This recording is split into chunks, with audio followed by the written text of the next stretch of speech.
Alex Clutter here, Alex Clutter Guide Service. I'm fishing for panfish today. I'm using a Wally Marshall Signature Series crappie rod. This rod's a real great rod. I use it for a lot of things. I actually use it for trout fishing the streams in the wintertime, 10 foot long. Using 4-pound vicious mono panfish line.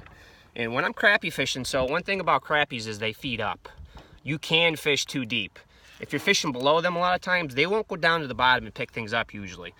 So let's say you're fishing 6 feet of water, weed bed is 2 feet up off the bottom, so you got a 4-foot clearance from the top of the weeds to the water surface. And those crappie are sitting right in the top of those weeds. So that 4-foot gap between the the top of the weeds and the water surface, you want to put your bait in that column somewhere there. So let's say deep for a crappie is fishing eye line with them. So if they're sitting 2 feet off the bottom and 6 feet of water, you'll set your bobber 4 feet deep.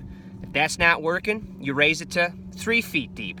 Raise it to 2 feet deep, because they might be suspended anywhere in that water column. If you're too close to them sometimes, they won't bite. If you're too far away from them, they won't bite. So you gotta adjust your float to get in that strike zone. I'm fishing about 6 feet of water today myself.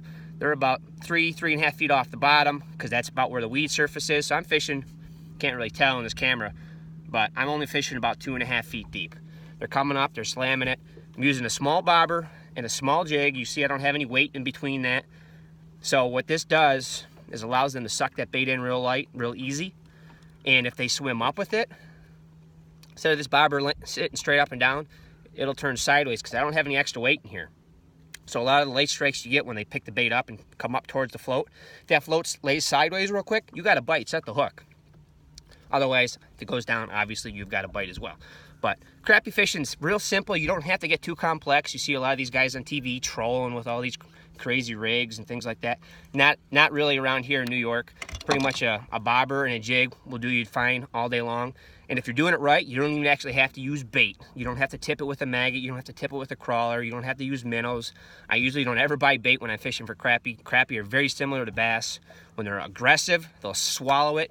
When they're not aggressive, they'll just peck at it. But you can make them bite. Alex Clutter Guide Service. Look me up on Facebook and Instagram.